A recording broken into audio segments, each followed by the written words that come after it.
naqd 944 kilometrga bu kvadrotsiklimiz chiqib ketyapti. Farg'onadan Surxondaryo viloyati Sarosiyo tumani 944 kilometr ekan. Pashti Toshkentdan Xorazmgacha yo'l desa ham bo'laveradi. 1100 kilometr atrofida bo'ladi. Bu kvadrotsiklimiz kabinkali kvadrotsikl, narxi $3200. Farg'onadan hozir Surxondaryo viloyati Sarosiyo tumaniga chiqarib beryapmiz. Absolut 0 probeg bilan 250 kub avion dvigatel bilan narxi $3200.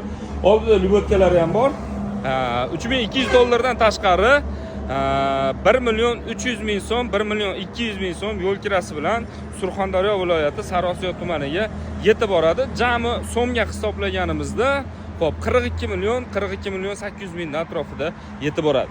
Kimga shunaqa texnikalar kerak bo'ladigan bo'lsa, O'zbekiston Respublikasi bo'ylab dastavka qilib chiroyli narxlarda chiqarib beramiz. Bemalol aloqaga chiqib ko'rasizlar.